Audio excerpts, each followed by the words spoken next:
नागपूर जिल्ह्यात अवैध मुरुम माफियांचा हैदोस आता इतका वाढलाय की थेट सरकारी अधिकाऱ्यांनाच रस्त्यावर फरफटत नेलं जातंय। होय, कुही तालुक्यात कारवाईसाठी गेलेल्या नायब तहसीलदार बुद्धभूषण निकाळजे यांच्यावर असा थरारक हल्ला झाला, ज्याने संपूर्ण महसूल प्रशासन हादरलं आहे। अवैध मुरुम उत्खनन सुरू असल्याची माहिती मिळताच निकाळजे कारवाईसाठी पोहोचले।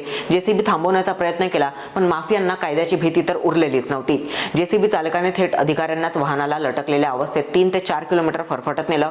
एक सरकारी अधिकारी जीव वाचवण्यासाठी झुंज देतोय आणि माफिया बेधडकपणे वाहन पळवतायत। पण इतक्यावरच हे थांबलं नाही। निकाळजी यांच्यावर ट्रॅक्टर घालून त्यांना जीवे मारण्याचाही प्रयत्न करण्यात आला। या थरारक हल्ल्यात जे जखमीही झाले, पण मोठा प्रश्न असा आहे, हे माफिया इतके बेफाम झाले तरी कसे?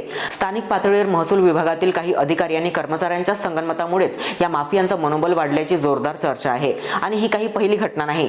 याआधी भंडारा जिल्ह्यातील अवैध वाळू माफियांचा पर्दाफाश करण्यासाठी गेलेल्या अधिकाऱ्यांवर जीवघेणा हल्ला झाला होता।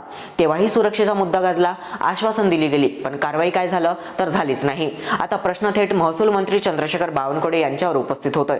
स्वतःच्याच जिल्ह्यात स्वतःच्याच विभागातील अधिकाऱ्यांवर असे हल्ले होत असतील तर मग माफियांवर लगाम कधी बसणार? की महसूल मंत्री फक्त खुर्ची सांभाळण्यासाठी आहेत आणि माफिया संपूर्ण यंत्रणेला खुलेआम आव्हान देत राहणार?